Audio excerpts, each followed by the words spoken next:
Go for the beers. Go for the cheers. Go for the hit and the hits. Go for the scene. Go for the screens. Go for the gallery. Go for the win. Go to Ocean. EAGLES. Eagles.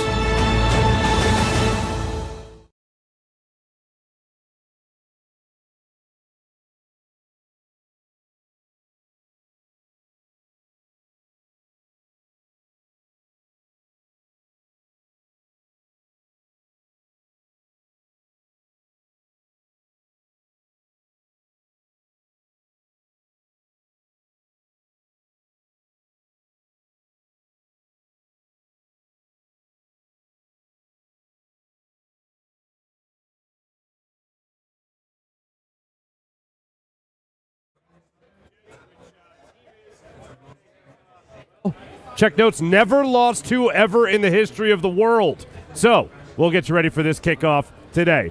Let me bring in Derek Gunn. We got a lot of news, a lot of injury news as well. And then Mr. Joyner, sir, we have a lot to get to when it comes to this Philadelphia Eagles team looking to build off the momentum they have set at this point of the season, being 5-0, and also whether or not it's contagious.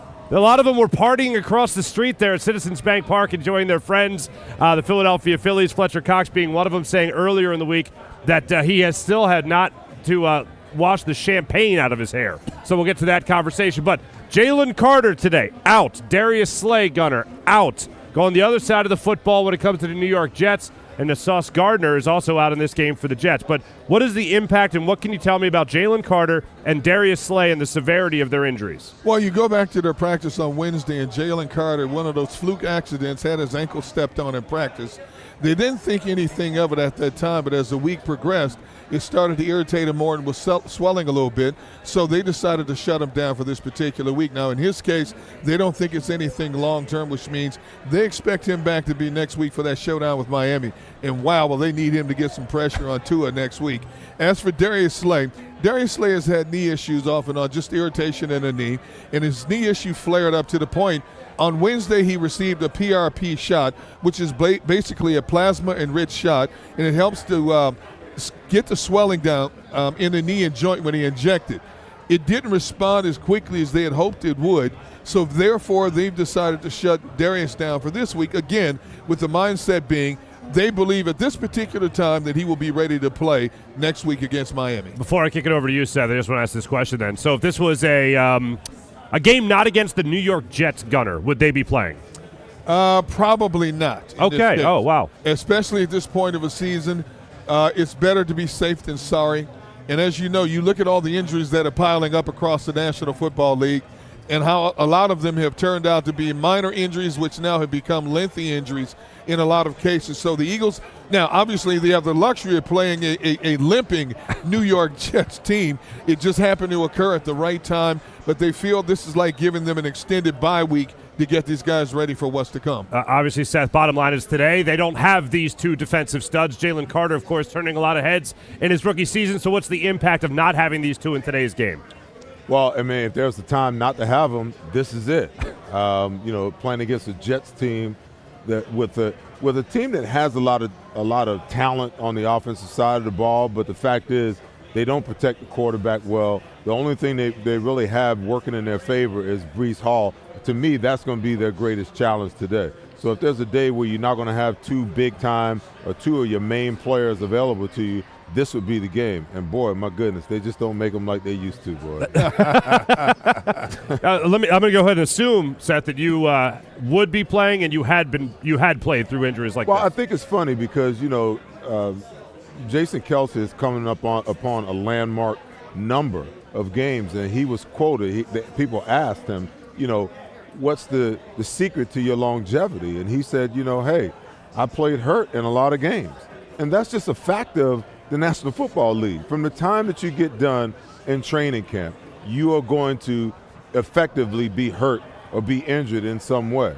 The guys who really love the game, they figure out a way to just power through and do what you got to do. And don't get me wrong, there's a big difference between being hurt and being injured. Everybody's hurt by the time the regular season rolls around. You got something that's hurting you, something that's bothering you, perpetually throughout the year.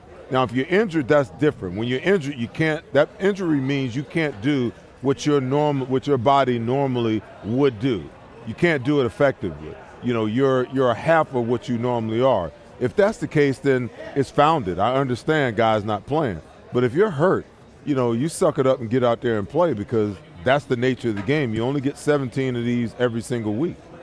No, it's every single year, I should say. Excuse me. Understood. I understand. It also gets said all the time about when a rookie is hurt, or excuse me, when a veteran is hurt, a rookie or a younger player has to step up and actually have a great performance. Jalen Carter did exactly that last week against the Rams. Now it's the veteran getting more of a role, with the rookie being out and Jalen Carter and Fletcher Cox being back there starting as a defensive tackle for the Philadelphia Eagles. How much do you expect Fletcher Cox to then raise his game even further, knowing that Jalen Carter's not going to be there to also help him with that push? Well, listen, the good thing is, you had Street and Ojomo last week that got some reps, so they got an opportunity to play. This may be an opportunity to extend how much they actually get to play as well. The problem is, we don't know how injured Fletcher really was last week, how bad the injury actually was. I would say, if he's over there whooping it up, having champagne and beer, celebrating, the NLDS championship, he damn well better be ready to turn it up today. He was dancing in the stands, Seth. Hey, listen, man, if you're doing all of that, when the clock strikes 12 today at 4:25, boy, you better be ready to turn it up. But on a serious note, we just don't know how injured he was last week when it comes to how much of an expanded role he's going to play. And even with the young guys, Fletcher, leading up to, whatever this injury was, the back injury that he had last week, he was playing damn near 65% of the plays, through the first 4 games of the season. So you just never know, man. I mean, the way that they monitor these things and the way that they earmark, who's going to play and how much they're going to play, and how they keep as close to the vest as they do these injuries, we just don't know how injured these guys are and how much they progress from week to week to getting back to 100%. I know someone who might be able to answer this question for us, though, Seth, as to how healthy a guy like Fletcher Cox might be. Who is that? Veteran Eagles reporter Derek Gunn. Gunner, how concerned should we be about Fletcher Cox and his back? Because you told us last week, talking about the fact that he had an epidural done, he had a procedure done, and that's what kept him out last week. So how concerned should we be with Fletcher Cox? Well, as Seth will tell you, when you have back spasms like that, especially when you pass that 30-year plateau, these things flare up. They can go for weeks and feel like you're Superman again, and you can make the slightest move, and all of a sudden it'll lock up on you. Now, the fact that he's on video dancing in the streets in the Phillies clubhouse when they clinched their series against the Atlanta Braves, anything less than playing 64 minutes of football, people are going to come raining down on him. Oh, he could dance in the locker room. All of a sudden, he can't play this game. Different scenarios, but you understand the situation here. All right? As of right now, he's good to go. That's week to week, day to day with these back spasms with him. And, who knows? He may need another epidural down the road to get through another game situation. But, one thing about modern medicine, man, it can get you well real quick. Well, I will say this. You talked about the PRP. Yeah. I literally, a week and a half ago, had the PRP and the stem cell on my lower back. Where they extract the PRP out, from your own cells and the stem cells, and they do it that way. And I played golf a couple of days ago for the first time.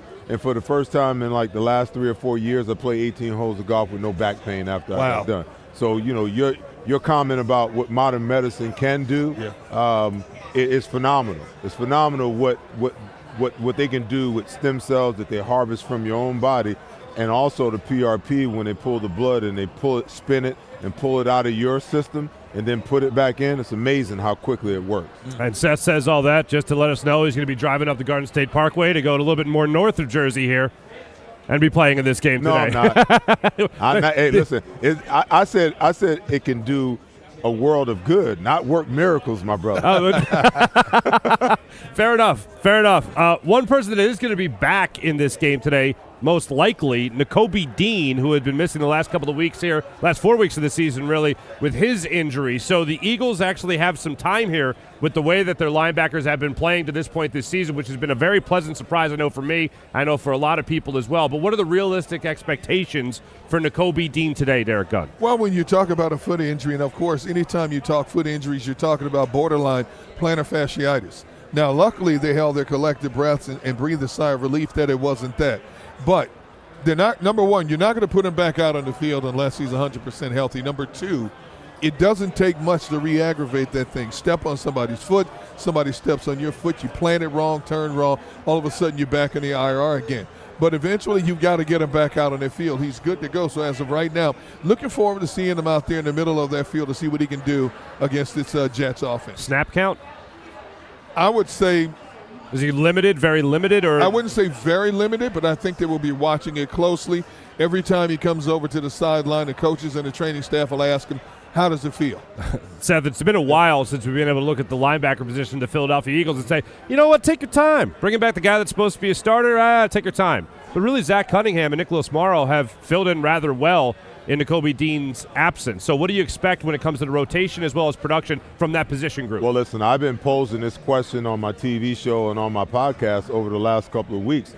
When Nakobe Dean comes back, you know, what do you do with the two linebackers that have been playing some pretty darn good football for you? You know, do you lose your job because of injury, or do you not lose your job because of injury and you just insert him right back in?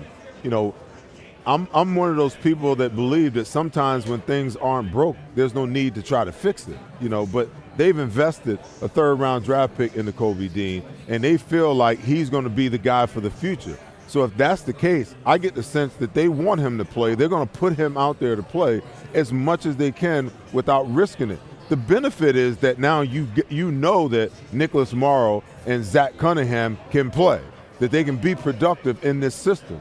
So now your rotation and that number, you're talking about a pitch count, you can put him on a pitch count today.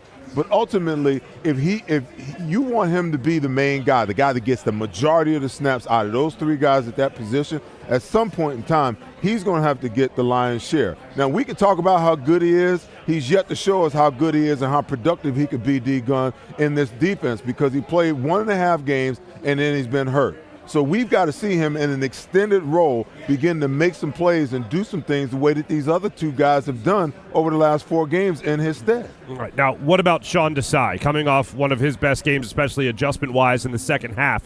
How do you think he organizes the talent that's now there in front of him, not just at linebacker, but also what they're going to be doing with the defensive back position with Darius Slay being out? Gunnar, I'll go to you first. I think it's going to be a lot of mix and match, especially on the back end of the defense. You're gonna, they upgraded the running back Mekhi Gardner. You're gonna have Eli Ricks. You've still got Goodrich. I think it's going to be mix and match depending on down and distance. But you can cheat and get away with a lot with this kid Zach Wilson quarterbacking in this game today. The one thing I would say about when you're approaching a Zach Wilson in this particular game, keep this in mind. As mediocre as he's been, he's only completed 61% of his passes on the season. The last 2 games, I don't know what Nathaniel Hackett has seen in him or what he's altered in the offense. He's completed over 70% of his passes. So I believe they're shortening his passing routes and getting the ball out of his hands. And I think Nathaniel Hackett has looked at the Eagles' defensive numbers, and the one thing that has to jump out has to be is the fact that the Eagles lead the NFL with 90 QB pressures through 5 games. So what do you tell a young quarterback who's still second-guessing himself? Shorten your drop backs, get rid of the ball. If you have to throw it up in the stands at the concessionaires, throw it in the stands. And Nathaniel Hackett, of course, was their only game ball winner last week after being able to come back and beat the Broncos last week, especially after Sean Payton talked all that trash before the season started. Seth, how would you organize this talent, whether it comes to the cornerback position or it comes to the linebackers? Well, we saw Sean Desai be a lot more aggressive, because last week, I think in the second half he realized he had some wide receivers that basically weren't guys that were going to burn right by you, that could take the top off the defense. So he allowed the pressure to get there by playing a lot more aggressive and then finding your slot corner in Bradley Roby and his communication and his experience, to play with the 2 guys on the outside. to me, meant the difference in how they played in the first half to the second half. Okay, now Josh Jobe is probably going to start at corner on the other side. Okay, so now you got to concern yourself with how do I protect him in certain situations, because the Jets do have some guys on their offense that can take the top off the defense.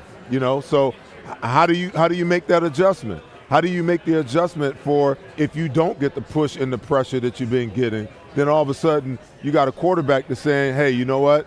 To D-Gun's point, teams have seen how to suppress the pressure that the Eagles can bring.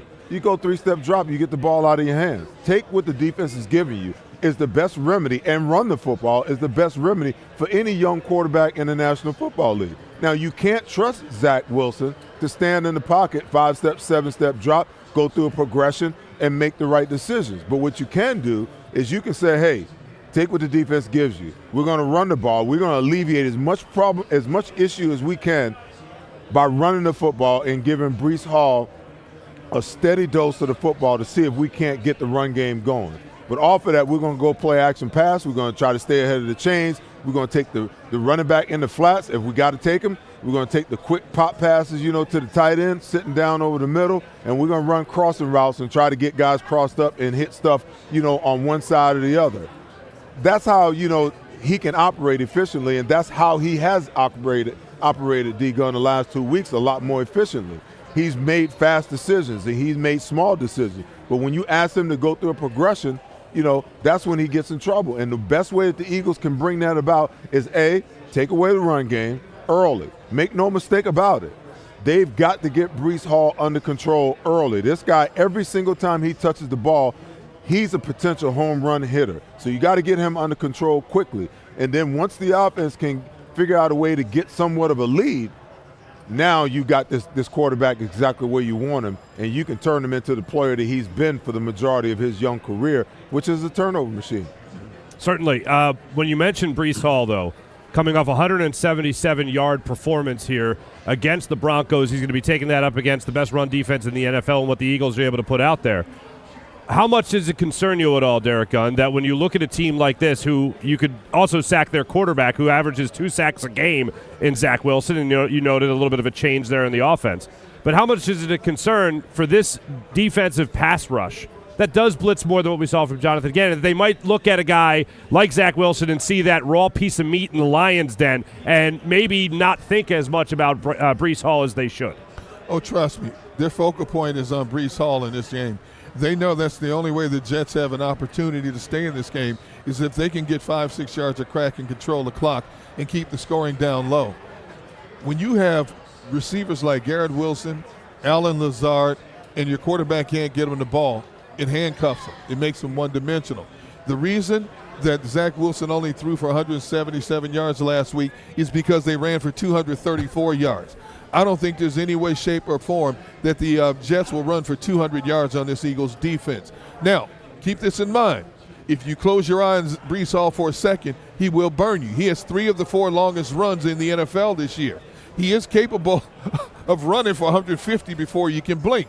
But the Jets' offensive line is nicked up. They may not have 2 starters on their offensive line, and that's going to help the continuity up front. And even without the likes of Jalen Carter in there, this team still has enough depth in rotation to contain that running attack by the Jets. All right, so we're looking at Breece Hall as the one guy that can't beat the Eagles today. We always talk about it going into a game. Just don't let Breece Hall beat you. That's the only guy that really got to focus on. Take care of Zach Wilson. The rest will take care of itself. Is that the way you see it today, Seth? And listen, that's it, and that's that. To be honest with you, what else do they have? They're not going to trust Zach Wilson, to go out and throw the ball 40 times in this football game unless they get down big time. And then if that's the case, then the Eagles are going to be sitting defensively right where they want to be. He's the difference maker. And I keep talking about the resurgence of the running game in the National Football League. You're starting to see more and more of it, especially with these young quarterbacks that are still trying to find their way and trying to figure out how to be a professional quarterback. You give them a running game, you go play action pass. I think it's one of the reasons why Brock Purdy has been so effective. He's got a running back, that they have no problems handing him the ball. They have no problems feeding him screen passes. And when you keep the defense off balance like that, when you ask your quarterback to throw, he knows where to go right now, because the linebackers and the safeties have to respect the fact that you're ripping off 5, 6, 7 yards, per run. So when you look at the Jets, what's the difference?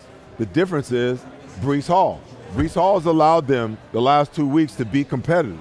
The Eagles have to take him away. That has to be focal point number one right out the gate. Right out the gate. It's always a defensive principle for me, and it was when I played. We earn the right to rush the passer. We earn the right to blitz the passer when we shut down the run, because now we made them one-dimensional. They know they can't run. We know they can't run. Let's go get the quarterback. Sounds easy enough. That's what the Eagles need to do when it comes to the defensive side of the football. What about the offensive side of the football? We'll get to that conversation, including a man that was all but invisible last week, unfortunately, with regard to a shot on the sideline there with his head coach, Nick Sirianni. But as for right now, we want to pause for a second and hear from one of our wonderful sponsors here on the Malamud pregame show, and that's Del Val Insurance.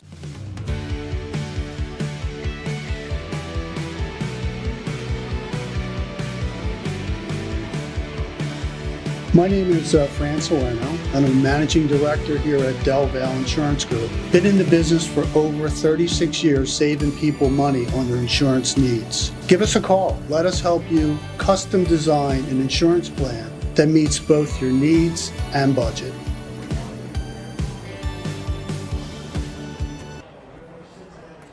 Name of the game today against the Jets is obviously stop a guy named Breece Hall coming out of the backfield. On the other side of things, we talked about this in the past when it came to Dallas Goedert and him all but disappearing in the Eagles' pass game. Run game, great when it came to being able to go out there and lay the wood on some people and laying down some great blocks. But last week, Dallas Goedert certainly found himself involved in the game plan. Look no further than the first drive of the game, 4 catches, 45 yards, as well as a touchdown to cap off that drive.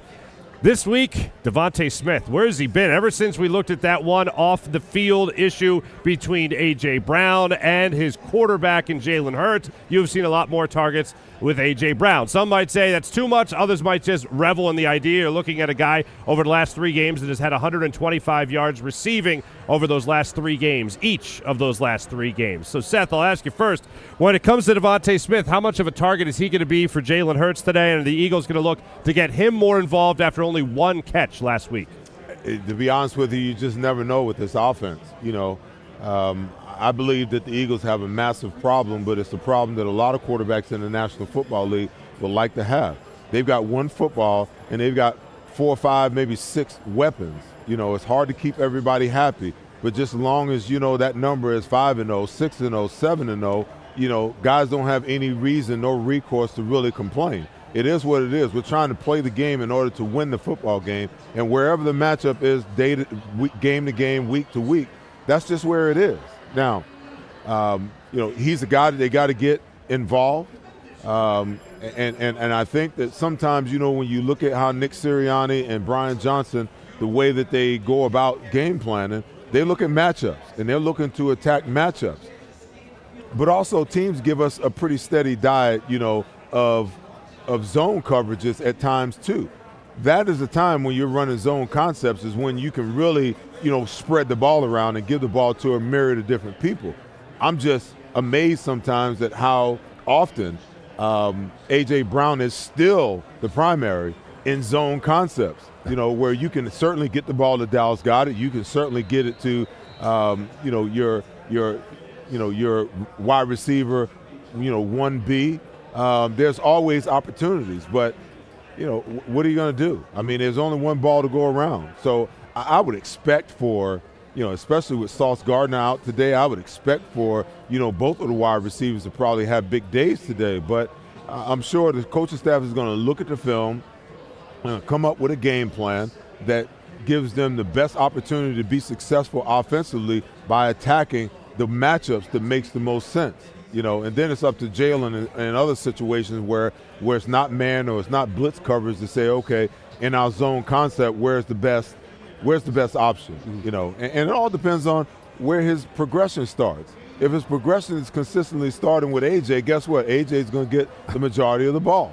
If it starts the other direction, or if it starts from Dallas, then that's where it's going to come from, in my opinion. I think that last week they made a concerted effort to get Dallas Goedert involved. They needed to.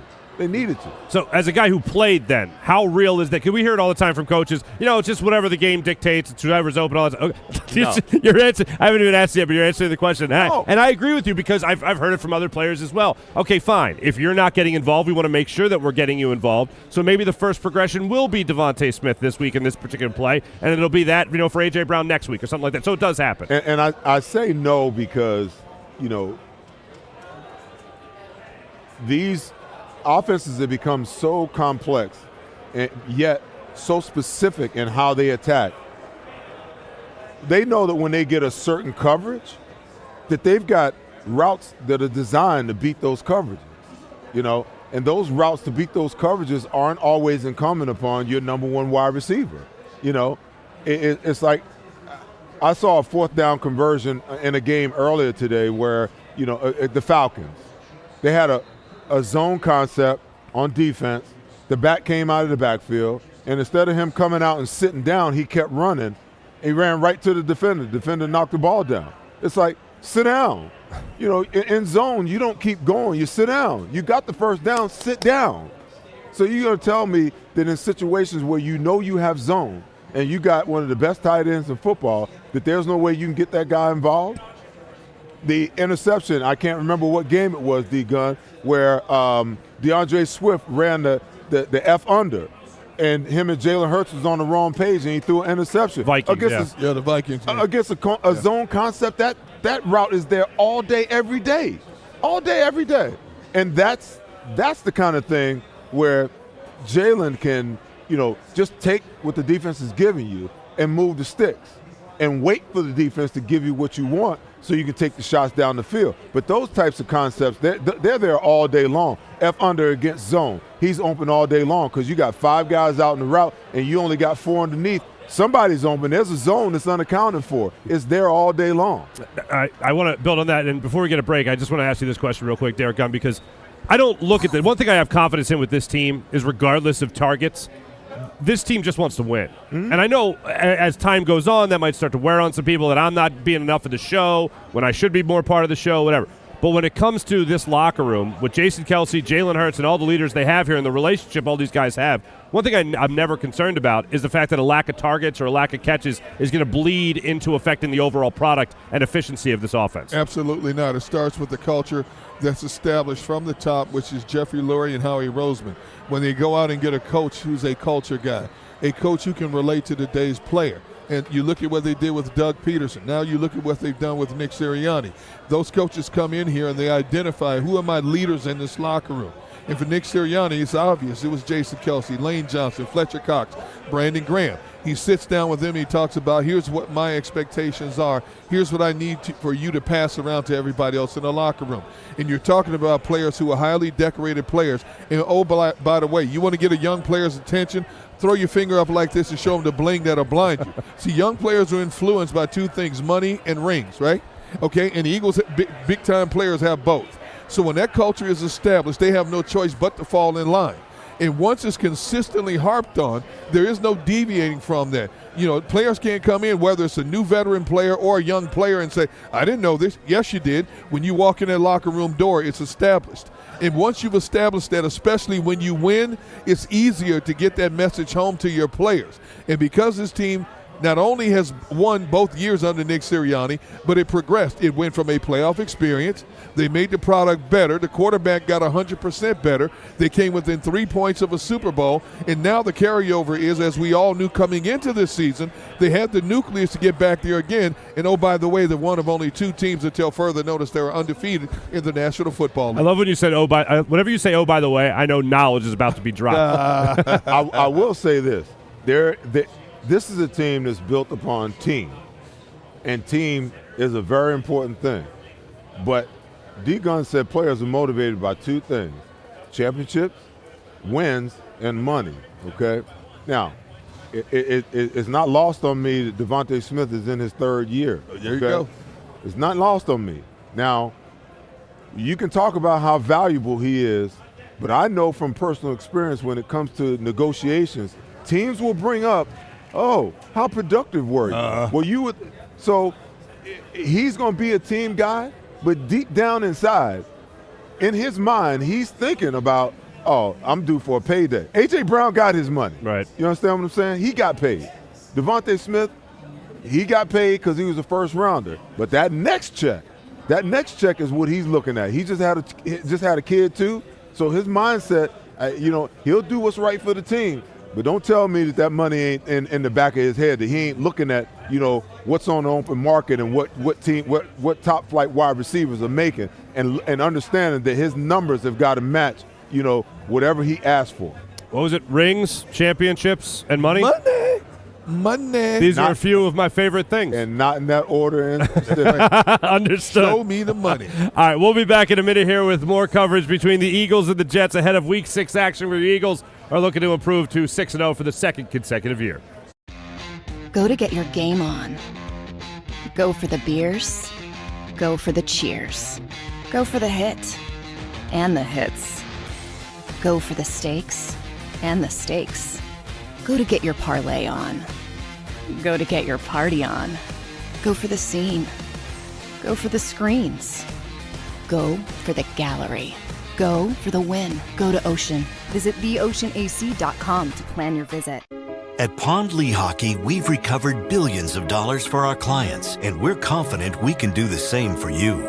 With over 250 years of combined courtroom experience, we've helped over 100,000 injured clients obtain some of the largest settlements in Pennsylvania.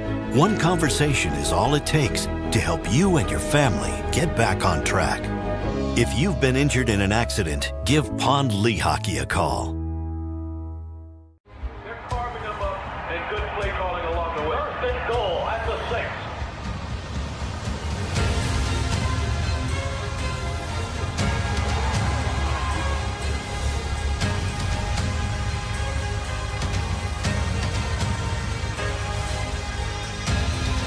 On the field of life, First Trust Bank is there for you. Champions on 3. 1, 2, 3. Because Philadelphia dreams deserve a Philadelphia bank.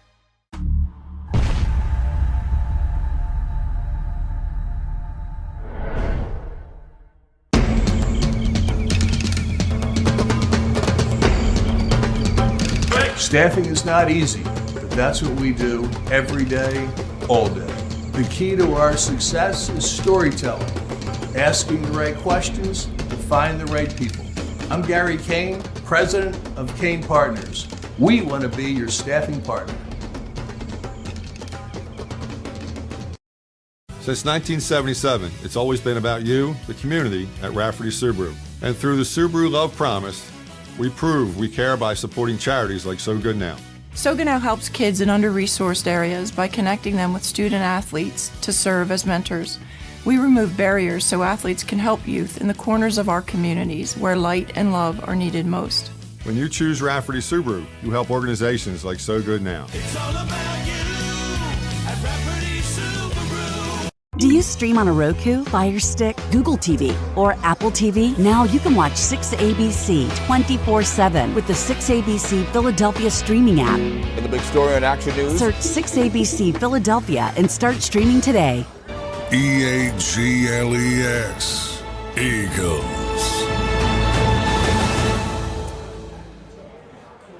Welcome back to Ocean Casino here in Atlantic City, the Gallery Bar booking games at Ocean Casino. And welcome back to the incredible Malamut pregame show, if I do say so myself, with our man himself, Adam Malamud of Malamut Law Services. Adam, let me just ask you this right out of the gate. First off, welcome back. Where you been? We missed you. Little Florida excursion? Yeah. Look, college tours, kids' soccer games, but it is awesome to be back with you guys. It's wonderful to have you back. Now, are you the type of fan that gets really confident about a game like the Jets game on the schedule, and then do you later get scared of your confidence level going into that game? Farzy, I think you guys know me well enough that I don't get confident about anything. There's no substitution for preparation. I like to play as the underdog and always prepare as if we're going to lose, but prepare to win, right? Oh. So don't leave anything to chance. Oh, okay. So with that being said, what is your confidence level going into this game today? My confidence is that this Eagles team knows how to prepare. And, the Jets losing Sauce Gardner is going to be a lot more painful for them than us losing Slay today and Jalen Carter. So I think that us overcoming our two defensive stars not being on the field is going to be significantly different than the battle that the Jets are going to face with us. Injuries are a big story today, and standing right now at North Jersey at MetLife Stadium for Jets and Eagles is our NFL insider, John McMullen. John joining us now and give us a little bit more of a preview of everything that's going on, especially when it does come to the injury report. A lot of names, a lot of big names on that injury report. John, let's start it off with Jalen Carter. How much are the Eagles going to miss that push right in the middle of the defensive line? Well, I think, guys, Jalen Carter's been one of the best defensive players in football, so you're going to miss that kind of impact. But I do think the Eagles are so deep on the defensive front that maybe it's a little bit more okay there than in other places. You look at last week in Los Angeles, you didn't have Fletcher Cox. Fletcher will be back. Marlon Tuipulotu will be out again, but you have Kentavious Street, so they have so much depth, especially on the interior of the defensive line. You can even kick Brandon Graham inside if you have to, so that helps. They can overcome that type of stuff. But Jalen Carter, he's been one, as I said, one of the best defensive players in the NFL. That's not hyperbole. So anytime you lose an impactful player like that, it's an issue, but the Eagles are probably better equipped at that position than most. You bring up Darius Slay on the outside, all of a sudden, you're down to Josh Jobe, maybe some of Eli Ricks mixed in. So that's a bigger concern. However, Zach Wilson's the quarterback on the other side. And it was interesting. Aaron Rodgers was out here throwing 5 weeks off Achilles surgery. Obviously, the Jets can just wonder what might have been in this particular game. I think it would have been a marquee game, but Zach Wilson, and he hasn't proven he could play at this level, at least on a consistent basis just yet. All right, John, put your money on the line. The Jets are without their top 4 cornerbacks in this game today. Yeah. Not 1, not 2, not 3, but top 4 cornerbacks. So if you're a betting man, who's the Eagles' leading receiver in catches and yards? I'm going to go Devontae. I've been on Devontae all week because I think the Eagles are going to overcorrect. They have a history of that. He only had 1 reception last week, so we've seen that in the past.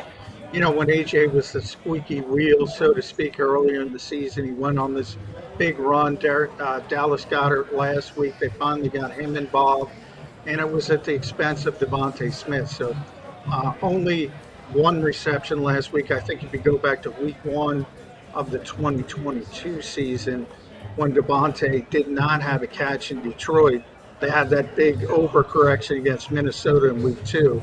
I think you're going to see that here.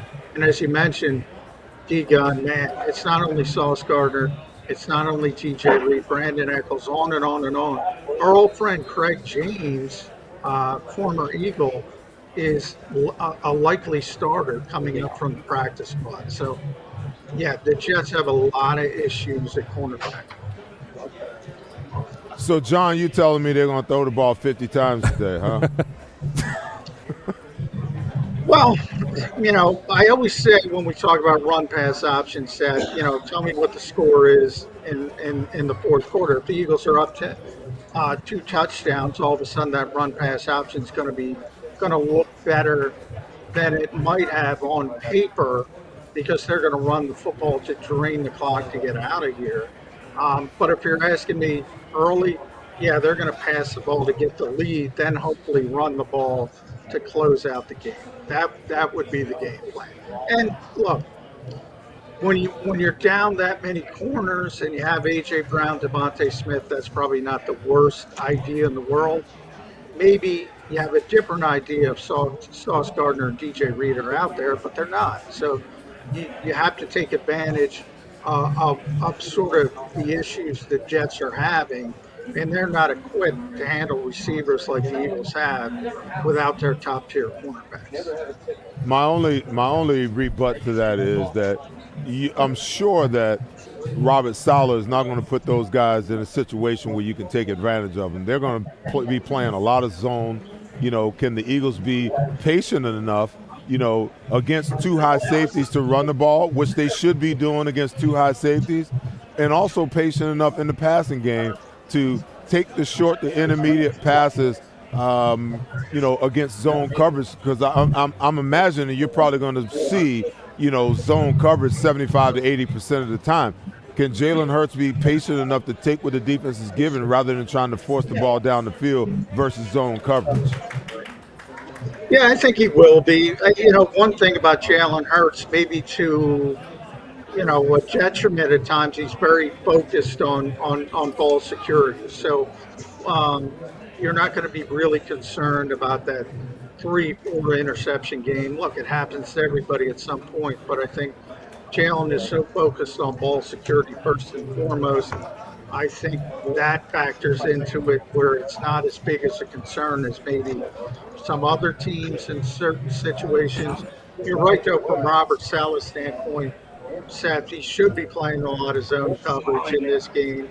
And we'll see. I mean, C.J. Mosley, Quincy Williams, who's the brother of Quinton Williams up front, the Jets' best player on defense. They're having good years at linebacker. They have one of the best defensive fronts. If Gardner and Reed were here, I would say this is the most talented defense the Eagles have played all season. But, if Aaron Rodgers was playing, I'd say this is the Eagles' most difficult game all season. Unfortunately, the Jets have had some significant injury issues at key positions, and I don't know how they hold up against the Eagles no matter what they're trying to accomplish, to be honest. John, last week we saw Dallas Goedert's coming out, and with that, we know that today, I agree with you that Devontae Smith is ripe for a big game. So Devontae Smith not having those Pro Bowl corners to be able to, help shorten his field, him taking the top off the field, how do you see that playing out for Dallas, continuing what he started last week in terms of his production for the season? Yeah, I do think, Dallas finally getting on track, having the big game. I think there could be a snowball effect there. It's not like the Eagles are only going to get the football to one receiver. And Nick Sirianni's pretty consistent. This offense runs through A.J. Brown, Devontae Smith, Dallas Goedert. So, sort of with those three guys, you try to get the feel of what the defense is trying to take away, and then maybe you shift towards the other two.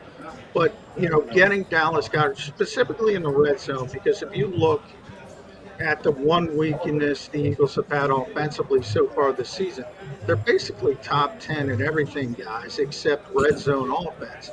And one of the things I think they've had a problem with is sort of, teams playing a little bit differently this year than last year. They're trying to take away the quarterback run. They're trying to take away the running game. And to me, you got to use those big bodies in the red zone, and that's A.J. Brown, Dallas Goedert. I don't think the Eagles have done it. And Nick Sirianni always says, you got to evolve, you got to adapt or die, so to speak, in a football sense. And that's what the Eagles have to do in the red zone. If they get that clicking, I think this team completely takes off offensively, because let's be honest, they're at 415 or more yards in 4 consecutive games. I mean, from 20 to 20, they've been pretty consistent. They just haven't been able to finish, and they've been settling for too many Jake Elliott field goals. John, I have to ask you about Jason Kelce. Today will be his 145th consecutive start in the regular season. That surpasses the 144 mark, which is also the franchise record set by John Runyon.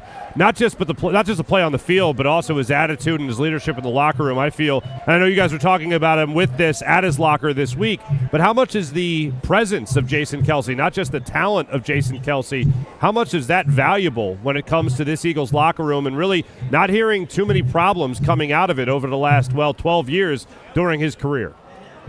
Yeah, I mean, there's not enough. We could do another 4 hours on Jason Kelce. There's not enough good things to say about this guy in both aspects, leadership, and obviously his talent on the football field. One thing I say about the Eagles, I was talking to a Jets guy here before we jumped on the air with you, and every week the Eagles win up front, offensively and defensively, the offensive line, the defensive front. What they've been able to do, what Howard Roseman has been able to build the foundation on this football team, and it starts offensively with Jason Kelce and Lane Johnson. But the fact, you're talking about a Hall of Fame player. There's no, you can talk about first ballot or not, but the bottom line is you're talking about a player who's going to have a gold jacket at some point. And the fact that he plays at such a high level at 35, it's kind of amazing. He's gotten better as he's gone on. He's so smart. He's got such a high football IQ. You mentioned the leadership part of it, Mark, and he's always there. Best ability is availability. And he's just setting the franchise record for consecutive games. He's always there. You can always count on him. We're talking about it, and I'm not criticizing anybody. People get injured, they get hurt, whether it's Jalen Carter or Darius Slay or Sauce Gardner or TJ Reed or Aaron Rodgers. What Jason has been able to do from a longevity and durability standpoint in a league where Zach Ertz used to say it best, the injury rate is 100%. It's pretty amazing. John, as you know, the Eagles offense is fifth in the league in scoring 28 points a game, but the big enigma is they're only converting 42% of their red zone opportunities. What has Nick Sirianni talked about in terms of trying to rectify that? They were one of the more efficient red zone offenses in the NFL in 2022, and all of a sudden they're at the bottom of the barrel right now. Now, obviously it hasn't hurt them in the bigger scheme of things, but somewhere down the road, if this continues, is going to come back and bite them. No, I agree. That's what I was just saying. That's the one thing they got to correct, Egon, is the red zone issues. And look, I think teams are playing them a little bit differently. They were so effective, particularly with the quarterback run game inside the red zone. I think people are trying to say in those close quarters, Jalen's going to have to throw the ball to beat us, not run the ball. And there's a lot of times in the red zone where you have to trust your receivers and put the ball maybe where they can get it, nobody else can get it. And I think maybe that's the next part of Jalen's evolution as a quarterback. Because in those close quarters, in that condensed part of the field, you're not going to have guys wide open. So whether it's A.J. Brown or Dallas Goedert, you're going to have to throw some 50-50 balls that hopefully from an accuracy standpoint you turn into 70-30 or you turn into an offensive tilt. And I think if the Eagles can get that part of it down, I think they take off. And, the one issue they have offensively kind of goes up in smoke, so to speak. John, I want to stay right here on the red zone stuff just because, the comment that you made about Jalen Hurts running the ball down the red zone. We have running backs for a reason. Why aren't they turning around and handing the ball off to DeAndre Swift or handing the ball off to Kenneth Gainwell? Kenneth Gainwell is running with a lot of power, a lot of decisiveness, a lot of speed right now when it comes to running between the tackles. I just don't understand this whole concept, and I get it because the thought is, you've got your quarterback. If your quarterback is running the ball, that's the extra guy that the defense can't account for.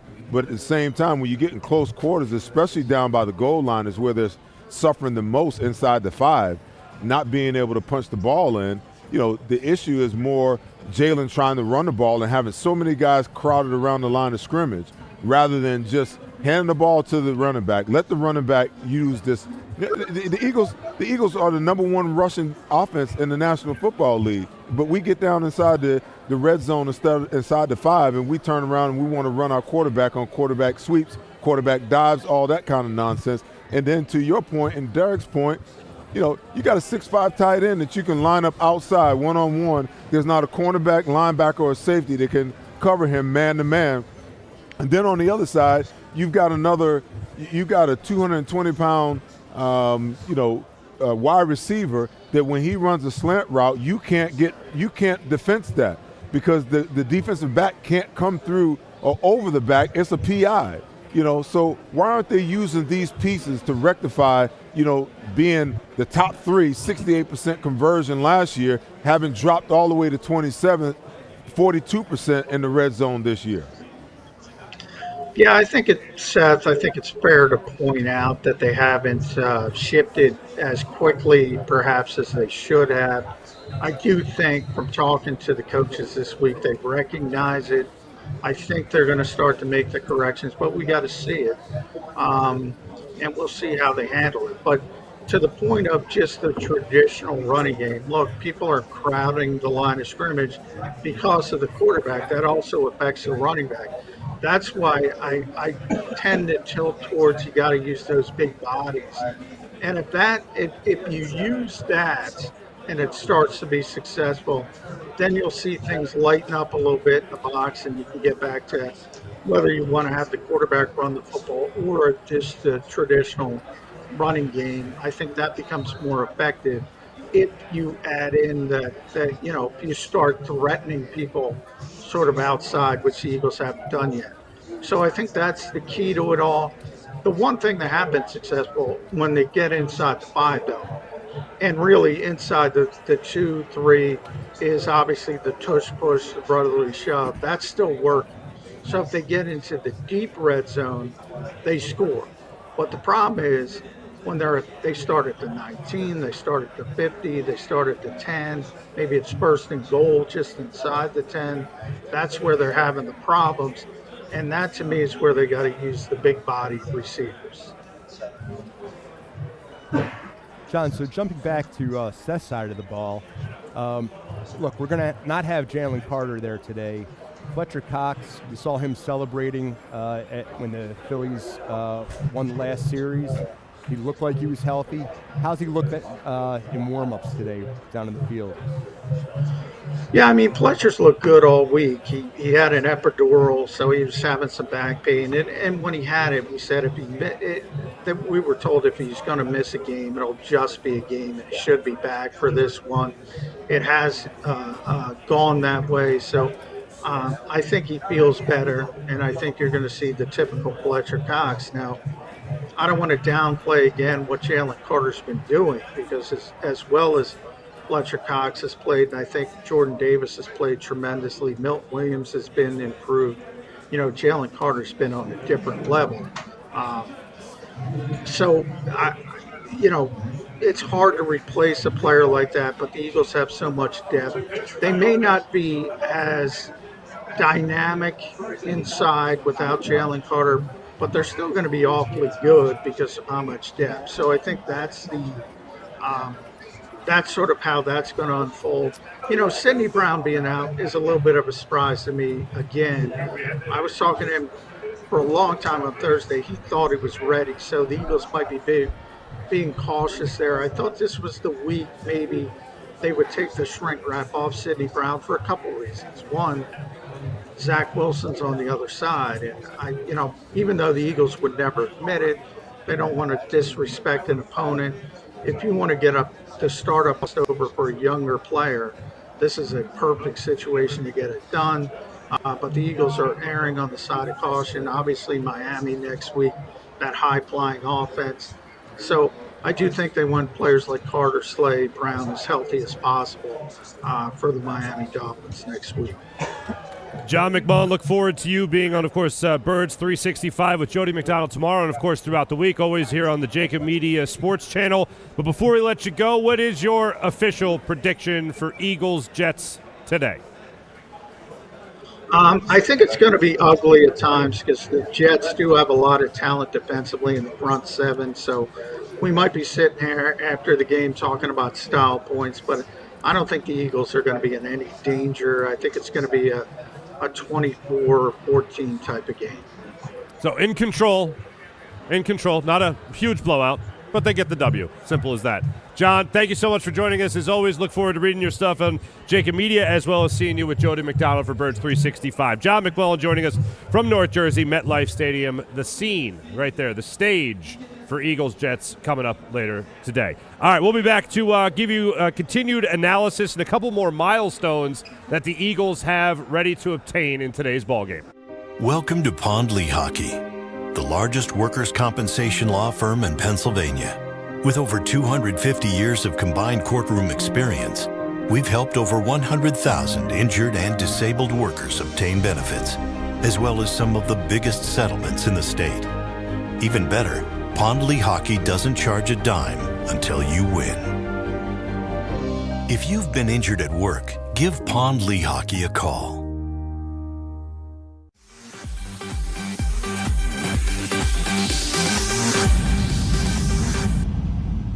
Hello. And welcome To the Diamond Debate with Liam and Hillary. in the heart of Montgomeryville, Pennsylvania.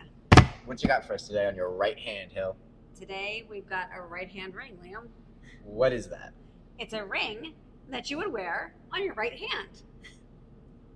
That's it? That's all there is to it. Okay. It's meant to balance your left-hand situation, or if you're not engaged or married, it says, I'm not engaged or married, but I still have this over here that's sparkly. A lot of other ways you can say that. No, not if you're trying to wear jewelry. Which Okay. one's your favorite? I love this Art Deco moment. I mean, with these beautiful baguettes and round diamonds. I mean, who wouldn't say no to one of these? Baguettes are hot right now. People also love an eternity band. It's beautiful. Great for the other hand. That's right. So come on down here, for love grows here at Mark's Jewelers. Every day of the week except Sundays and Mondays. That's because we are closed. My name's Jason Lombardi. I'm an inspector at DryTech. At DryTech, we offer three major services. The first one being basement waterproofing. The second service we offer is foundation and structural repairs. And then the third service that we offer is mold remediation. If you feel you are having a waterproofing issue, give DryTech a call or check us out online.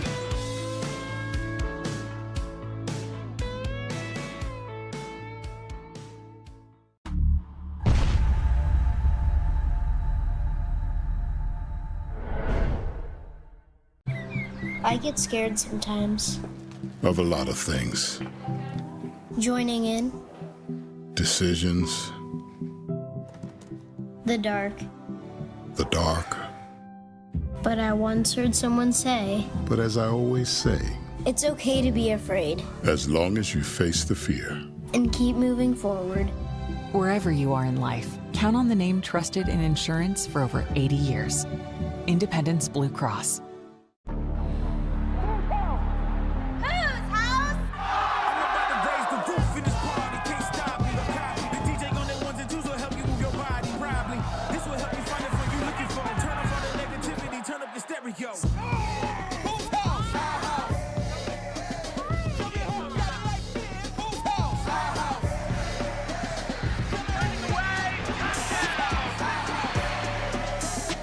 Football and Hooters, the perfect pair. Go for the beers, go for the cheers, go for the hit and the hits, go for the scene, go for the screens, go for the gallery, go for the win, go to Ocean. EAGLES, Eagles. Welcome back to the Gallery Bar Booking Games here at Ocean Casino in Atlantic City. Marc Farzetta, Derek Gunn, Seth Joyner, Adam Malamud here for the Malamut pregame show ahead of Eagles-Jets kicking off Week 6 action this afternoon in North Jersey at MetLife Stadium. I think the feeling among the fan base from people I've talked to this week is obviously they're welcoming in a win. They are expecting the Eagles to go 6-0 for the second consecutive season. The number one thing that people are looking at ahead of this game, if there is a worry, outside of the way the Eagles played against the Washington Commanders a year ago where they continuously shoot themselves in the foot, it would be Breece Hall being able to run all over the Eagles defense today. I certainly don't expect it, but as we pointed out in the early going to the program, Derek Gunn, that's the one thing that you really try to pay attention to when going up against the Jets. Well, that's the primary focus, but you can't overlook the young receiver, Garrett Wilson, either. He was the 1,000-yard receiver last year. He was the offensive rookie of the year. Now, obviously, he doesn't have the – now, keep this in mind. You look at the carousel of quarterbacks that he played with the last year to get to 1,000 yards. Now you've got Zach Wilson, who claims he learned a lot from Aaron Rodgers, but obviously that hasn't translated to his play on the field, except the last couple of games he's played it better. If I'm the Jets, not only am I trying to establish the run, but if Josh Jobe is over there and Garrett Wilson, I've got to try to find a way to get Garrett Wilson the football, whether it's on quick slant routes, whether it's on hitch routes, whatever the case may be. Put him in motion, have the cornerback follow him across the field, go back the other way. I've got to see exactly what Josh Job's weak link is if he's that guy, because Garrett Wilson is one of those receivers that can make a defensive back look bad at any given time of a day. What do you think Sean Desai does today, Seth Joyner, when it comes to defending against a running back that can absolutely run the football very well through his offensive line? And then what do you think he does with his against those wide receivers as well? Well, I think you're going to see a lot more five-man line today to be able to get the run game under control early. And then as the game progresses, they'll go back to more of a four-man look, where you can afford to take some chances, on the outside. The five-man look, it makes you weaker on the back end because that's one less guy that you have in coverage. Unless you play zone and you drop one of the guys on the end.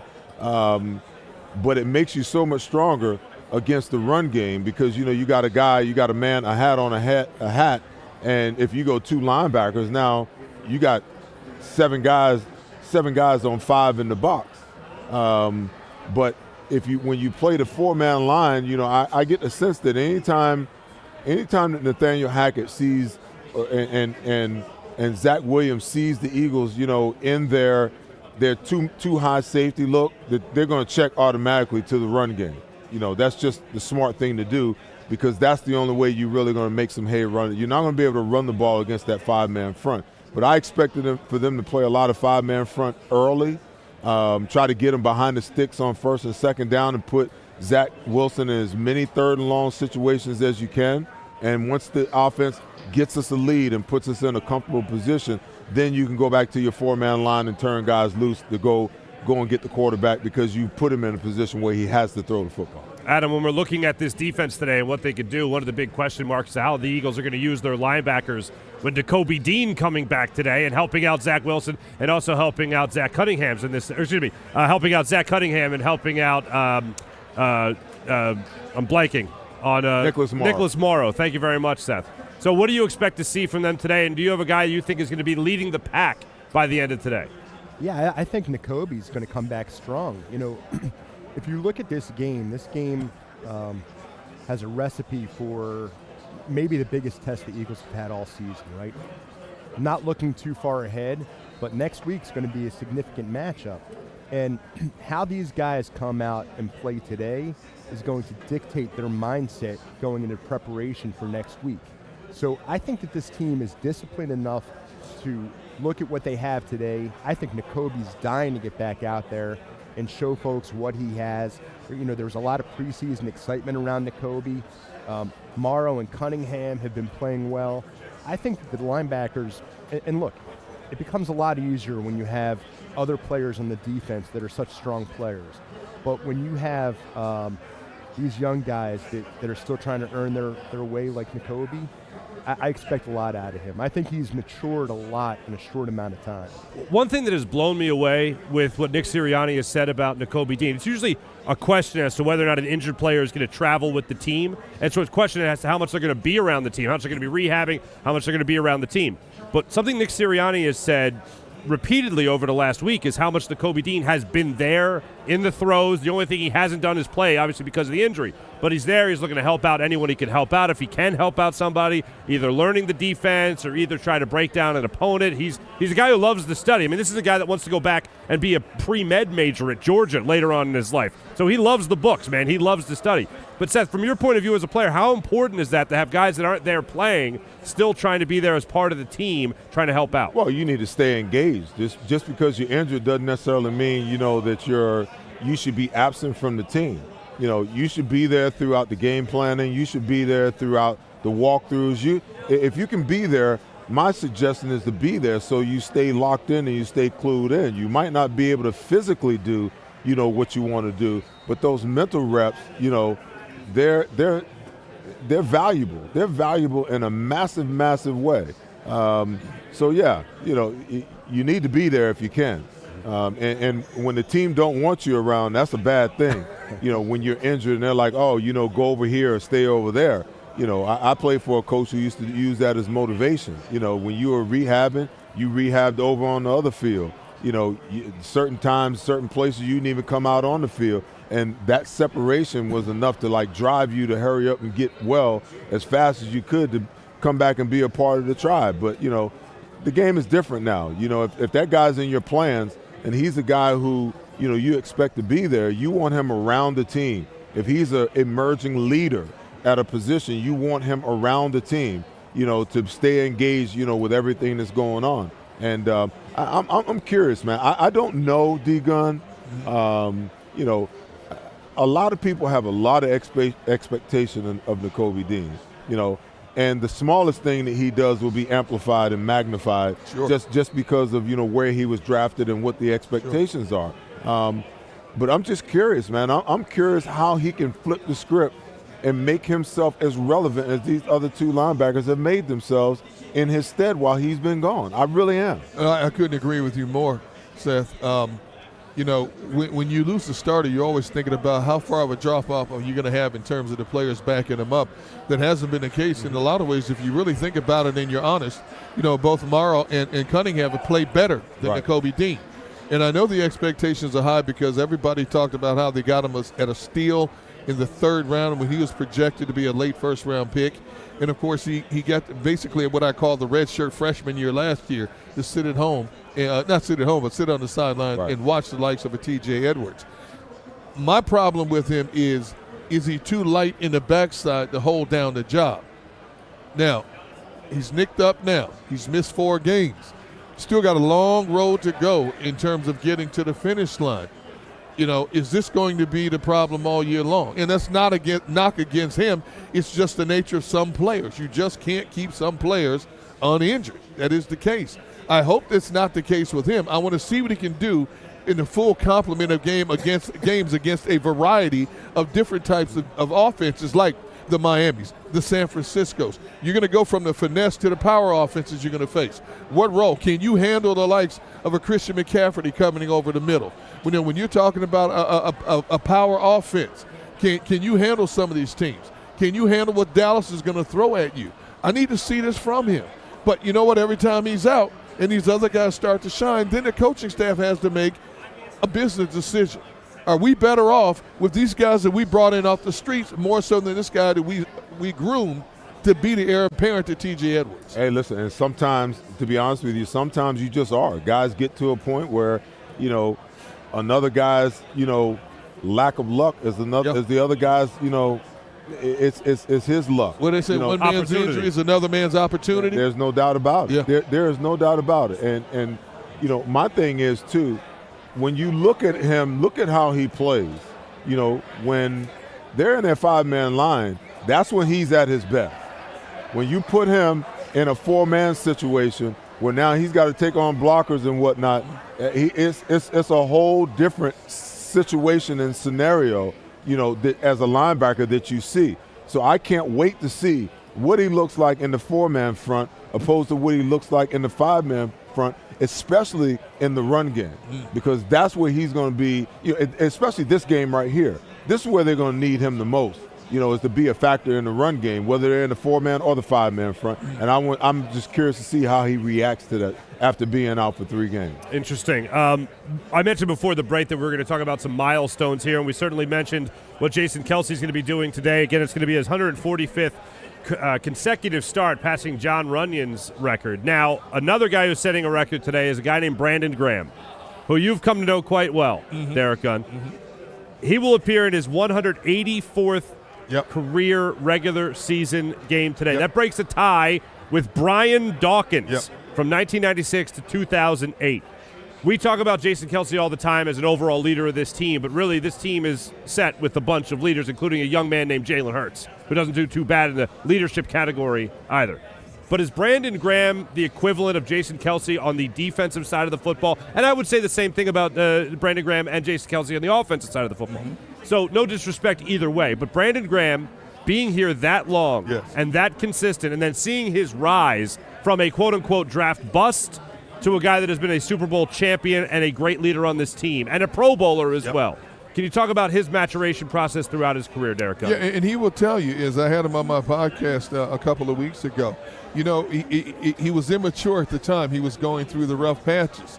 This was a guy who was coming into the pro game where he was a highly decorated college player coming out of Michigan. He was a high draft pick in the first round, high expectations. Lo and behold, he goes through the injury bug, and unfortunately for him, he's in a highly critical market like Philadelphia. He wasn't used to that kind of criticism before, and he went into a shell. There's a lot of times he took it personal and really had to think about it before he came blows in public with people who would say things negatively towards him. But the light switch quickly came on in terms of, you know what, if I stoop to that level, what does that make me? Okay? And he just kept going about his business, and you saw a slow ascension up the ladder. And, of course, once he makes the play against Tom Brady in that Super Bowl 52, now he's one of the Pied Pipers of Philadelphia. He'll never have to buy a meal or a drink again. And he's told these stories time and time again to young, high-profile players who have come to this organization, high draft picks. And a lot of the young players, what's one of the first things they want to know is, number one, how did you last this long in the league? And number two, how are you able to do it with the same thing? With the same team. And it's about perseverance. It's about attitude. It's about how you conduct your business. And it's about when he's been healthy, he has been productive. Now, he's never going to be misrepresented as one of the greatest sack leaders of all time. But he's been consistently in his work once he got his health in order, and he's maintained that. And look at what he's done career-wise since that Super Bowl 52. He finally got his double-digit sacks, and he's shown loyalty as well. A couple of times he could have gone elsewhere and taken a lot more money. He wanted to stay here because of what this organization did for him. Think about this, 35 years of age playing a defensive end position, and you're with the same organization? That doesn't happen. And so Brandon Graham also teaches young players not about how to be professionals both on the football field and off the field, but loyalty. The word loyalty is what's lacking in a lot of ways in today's professional football, both from an ownership standpoint and from a player standpoint. Why? Because the bottom line is the almighty dollar. Brandon Graham shows once you get to a certain point and you can make your money, if this team is loyal to you, why wouldn't you want to be loyal to them? Because as we know, a lot of times that pasture is not always greener on the other side. Adam, I want to ask you in a second about the maturation process and how you have followed a guy like Brandon Graham throughout his career. But, Gunnar, one thing you said that jumped out to me as very surprising was the immaturity idea, or he had to be more mature. Yeah. I remember Brandon Graham 2 years into his career referring to himself in an interview as a bust. I am a bust right now. Right. To me, that's mental maturity that not a lot of guys have. They're in denial. They're blaming other people. They're not taking ownership of it. But one of the things that I really started to raise my eyebrows about Brandon Graham, like, oh, wow, the Eagles might have something here, is when he called himself a bust. Because, yes, everyone at the time was calling him a bust. But that consistency, and not to mention a Super Bowl championship, being a big part of that Super Bowl championship, and the leadership since then and during that period, that has shown me a maturity level that you don't see in too many athletes. When you have played the game to Brandon Graham's level, an All-American in high school, he was one of the most sought-after defensive players coming out of high school. Then he goes to Michigan, has an incredible career at Michigan. You get to that level where you think you're invincible, and all of a sudden you get to the NFL, and what's the one thing you endure that you haven't endured much along the way in high school? An injury that sets you back. And then you're in a market like Philadelphia. They applaud you 1 minute, they'll turn on you the next minute. And that was hard for him to understand for a while, But he got it quickly. He surrounded himself with a smaller inner circle of people. Here's what he did was funny, and we still joke about in a lot of ways with him. When he was going through that dark time in his life, you know what he would do? He would block people on social media left and right, to the point there were some people in general and media people that would say, I didn't even do anything, and he blocked me. And Brandon Graham said, I didn't care. If you looked at me cross-eyed, I was blocking you. So, that was a part of the growth process as well. I remember that. Yeah. Oh, yeah. I think I was one of them. I was one of them. So I heard what you said about it. No, I'm just kidding. Kidding. It was just real. I was hosting an event with him, and I'm going to, for lack of a better term, I'm going to use this expression, we broed out. Yeah. We totally broed out this particular night. Right. And I was like, oh, let me, just hit him up. Hey, that was a good time, whatever. I was blocked. I was blocked on social media. I was like, what the hell happened, man? But Adam, you of course have followed his career and everything he has brought to the table here in Philadelphia. I mean, what was your initial judgment of him, and then now again looking at 185 starts here? Look, 185 starts with the same team is unheard of. And to Gunnar's point, you've got a guy who I believe he's from Detroit. Yeah, he's a Philadelphian. He is a Philadelphian. He has Philadelphia work ethic. He has Philadelphia loyalty. And something that we didn't talk about yet, but I want to make mention of, which I think is so important, and I know Seth did this wherever he played, he made himself a part of the community. And his giving back to the community is something that often is not talked about enough. I know that he partnered with a bakery this past year to raise money for the Eagles Autism Foundation. You see him out and about at events, and for my own son, Chase, he was willing to, embrace him and give him an opportunity to get an autograph and speak to him and talk to him like a human being, not like a guy who's been playing in the NFL for 13, 14 years at a high level. And I agree. Look, you're not going to look at him and say he's the Eagles' best defensive end of all time, and nor should you. But his commitment to the city is something that you just don't see. Folks prioritize the dollar. He's done very well throughout his career. His unfortunately, being a professional athlete, you lose a degree of privacy. So what he's made is public, but the investment that he's made back into the community is priceless. And I have tremendous respect for him on and off the field. Awesome. You were talking about Brandon Graham surpassing Brian Dawkins by one game with 185. In a few more weeks, we'll talk about Brandon Graham having the all-time record for games in a regular season, because David Akers holds that record with 188 games. So he's only 3 shy of catching David Akers now. So that is pretty spectacular. Yeah. Yes, more clear. Defensive player in Eagles history. Yep. He's going to be passing Brian Dawkins. Yes, Yep. Thank you for clarifying. One thing that I know a lot of people are going to be looking at, one more milestone I wanted to get you. Also, Jake Elliott, 1 point. So 1 PAT today would give him 700 for his career. And how about this? A.J. Brown, with the run that he's been on, he's aiming to be the 4th Philadelphia Eagle in franchise history there to record 100 receiving yards in 4 straight games. T.O. did it in 5 games, Harold Jackson in 5 games, and Mike Quick did it in 4 games as well in 1983. Before we take our break and before we get our predictions, Seth, I want to ask you this question because you're the only one that can answer this question here. We know what the Eagles are looking at right now in the New York Jets. It's not exactly a great football team. But we're learning in the NFC right now there is a powerhouse team that is playing down to an opponent, so to speak. But when you look at this Philadelphia Eagles team and you look at it from a player's perspective, how do you try to avoid the looking past an opponent moniker that gets thrown at a game like this? I've never been one of those people that believed in trap games or looking past the team, because that all sounds good, when people write these stories and report it on TV. But the truth of the matter is, when the whistle blows, you got somebody who's trying to take your darn head off. So how do you look past that? How do you not, be aware of what's in front of you right now? So I'm not a huge proponent of that. I just believe 100% that, guys either don't prepare the way that they should leading into the game, or they disrespect their opponent and don't take them serious until they get in the game and realize that, man, this team might not be that good, but they got some really good players. That's the only way that you get yourself caught up, in situations like that. I think the Eagles have enough veteran leadership on their team, to guard against that. And I think Nick Sirianni has guarded against it. We've certainly talked about it last week, talked about it all week, this week coming up, about the fact that, hey, their biggest test of the season is going to come next week against Miami. But you don't want to go into a week of playing Miami after giving up or losing a game to the New York Jets, and it's a game that you could have and should have won. So, it's right there in front of them, and I don't think it's a situation where they'll overlook the team that they're playing today.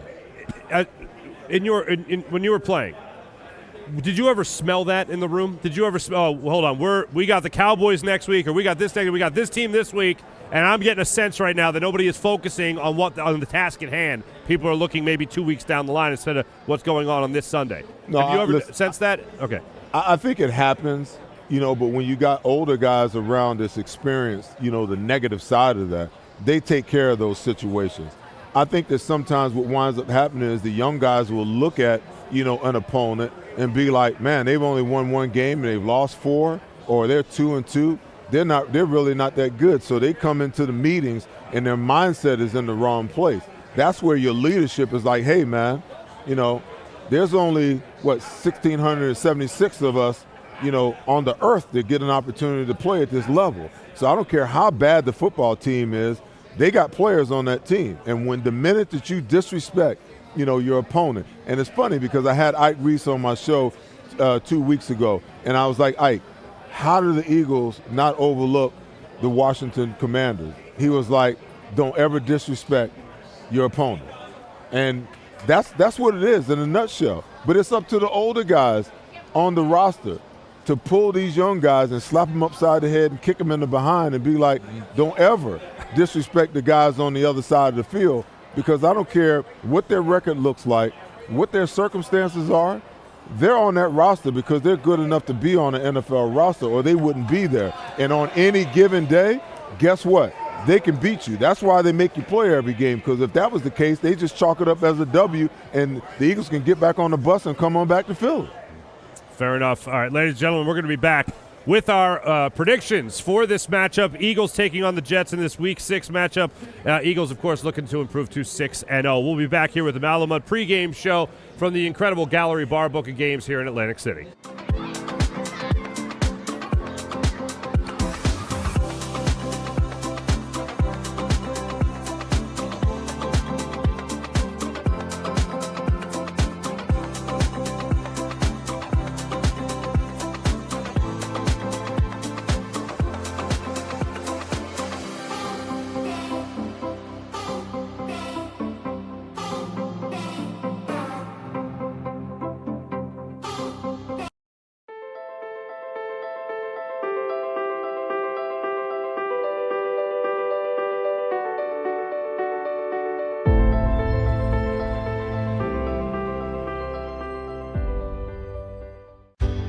Go passionately.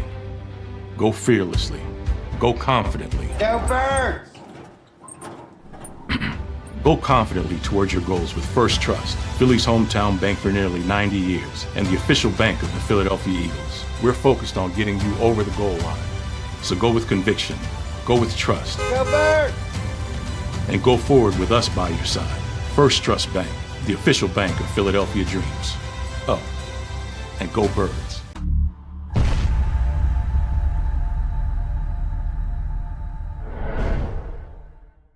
Score and save in southeastern PA and Delaware with Colony Pools this football season, and let the experts close your pool with a custom Merlin safety cover in green for the Birds. And if you join our Winter Watch team, we'll give you another 20% off, and Colony Pools will handle it all. Keep your tiles on your pool, not in your pool.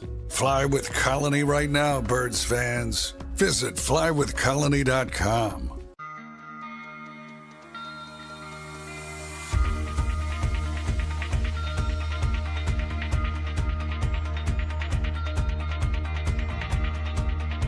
Hi, I'm Jim Muehlbronner, Managing Partner at Del Val Insurance Group. Give us a call. We're a local, knowledgeable agency, not an 800 number. Go Birds!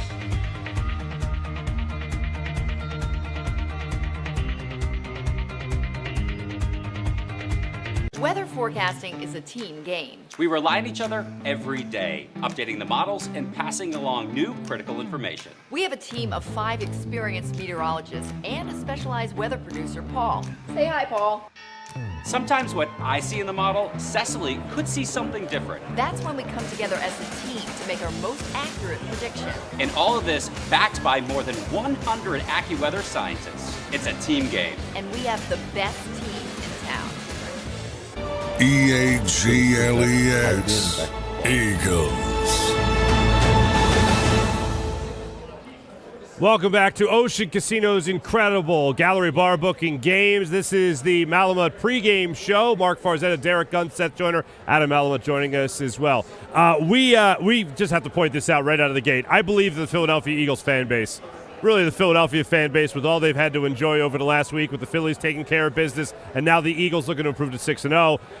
Dom DeSandro, the head of security, and I just saw this from one of our friends there on social media, is signing autographs at MetLife Stadium today. The Philadelphia Eagles fans are lowering things for him to sign. He is signing them and then handing them out. Great. That is the energy you need in every fan base. We have the most of it right here in Philadelphia. All right, let's get to our predictions for Eagles-Jets. Adam, I'll go to you first. Kickoff coming up at 4:25 there in North Jersey. What do you like? What do you expect in today's game? I have a very clear memory a couple weeks ago, I called a big number on an Eagles game, and I got laughed at here. But I'm going to call another big number. Oh, boy. And I'm going to take a chance. And look, if I'm right, I'm probably going to rub some noses in it. But I think that the Eagles are going to come out firing away. I don't think that the Jets can score on the Eagles here. But we'll say that there's some fluke touchdown somewhere. I'm coming out 34-10. 34-10 in favor of the Eagles. Yes, we gave you your love and your respect and your props when we were on the Battleship New Jersey a couple of weeks ago because you nailed it. Gunnar, I'll go to you. What do you like? You know, this game is such a dud. You know, I wanted to see Aaron Rodgers play against this defense. I wanted to see Sauce Gardner match up against A.J. Brown and Devontae Smith. I wanted to see DJ Reed out on the field. None of these players are playing in this game today. So with that said, considering the Jets are down the top 4 cornerbacks, they got a guy who I think shouldn't even be in the National Football League and Zach Wilson quarterbacking him. And you look at the numbers, this is how frustrating the pass catchers are. Garrett Wilson, 1,000-yard receiver, has 24 catches. The tight end, Ty Conklin, 17. C.J. Uzomah, who's a very good tight end, 4 catches in 5 games this year. Womp, womp. I know. Hey, you know what? Kudo Eagles, right? So Jets averaging 18 points a game. They'll struggle to score 17 in this case. I see the Eagles winning this game 30-17. 30-17. 30-17. All right, Seth, I'll give you the final word. I will go with, though, I mean, Adam, I don't. You had a big number. I got a bigger number. I love it. I think we've seen, maybe not today with the 49ers, and we've seen it with the Cowboys, certainly not last week. But I believe the Eagles will put up 40 points today on this defense. I think Jalen Hurts can go out there and he's going to eat today. I think the Eagles win this game 42-13. Ooh. That's how I see the Eagles handling this game today. Seth Joyner, what say you? I thought I had a bigger number, man, but your number is bigger than mine. Oh. Wow, 42. I'm going 40 dudes. Well, so listen, between, D-Gun making the point that, they're down to their 5th and 6th cornerback. My question to John McMullen, okay, so that means they're going to throw the ball 50 times, and him admitting that, they're going to come out and throw the ball. They've been priming this offense to get the passing game going for the last, 2.5, 3 weeks. This is a prime time for them to really just put the football in the air and try to get this passing offense even weller or healthier than it already is. If that's the case, then I look for the Eagles to score upwards 38 points defensively, and if they can do that, and if they can get a lead early, then that's going to put the Jets in a situation where Zach Wilson is going to have to he's going to have to win the game on his arm. That's going to effectively take Breece Hall out of the equation. That all being said, I like the Eagles to win this game 38-14. 38-14. Okay, so we're in a very similar ballpark. Yeah. You and I. Yeah. I will let everybody know that as of this second, the San Francisco 49ers are having a little bit of a problem there with the Cleveland Browns. So hopefully the Browns will be able to come out on top of that one. As of right now, with about 5 minutes left to go, it's 49ers 17, Browns 13. P.J. Walker, Philip Walker, former Temple Owls quarterback, doing his hometown Philadelphia Eagles a little bit of a favor there by handling the business, getting the start. Yeah, he did them a Deshaun favor, Watson. too, by throwing that darn interception. Damn, when that happened? They did. Did that just happen? Oh, they were up. A little while ago, they led to the ago. 49ers go-ahead touchdown. Womp, womp. All right, ladies and gentlemen, we will be back with the halftime program, and then we'll also be back with the Pond the Hockey post-game show. Mike Missinelli will be sitting in this chair, and Kayla Santiago will be joining us as well. Bill Colarulo, by the way, I regret not mentioning earlier, has the week off, so Bill will be back with us next week. For everyone here as part of the Malamut pregame show, we'll be back with you guys for the Eagles halftime program here on JAKIB Media, and we'll also be getting into that post-game show. Until then, go Birds. My wife was in an accident that changed our lives forever. She was in rehabilitation for years. She had to learn to walk again. She couldn't take care of herself. We couldn't afford a nurse. We were running out of options. One conversation with Pond Lee Hockey changed everything. They understood what we were going through and immediately helped us navigate the legal process. We can't thank them enough. Pond Lee Hockey. Tell us your story.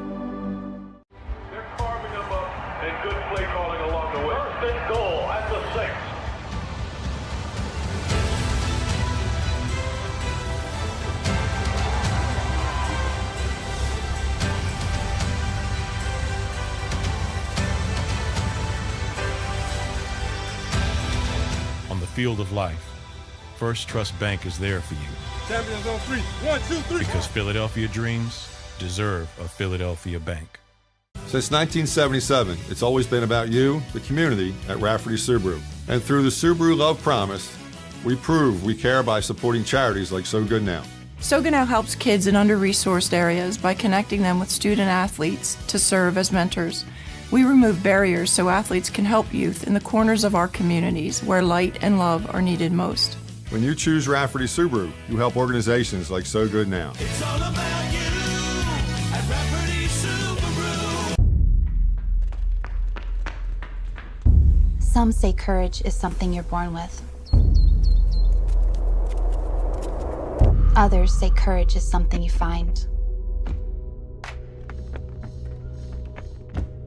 In every generation throughout history, courage has been celebrated, sought after, needed. It holds the potential for a life of impact. But what if courage isn't just something you hope for or stumble upon? What if courage is something that can be shaped? At a place that inspires you, where leaders invest in you, your community believes in you, and your life becomes something bigger than it could ever be alone.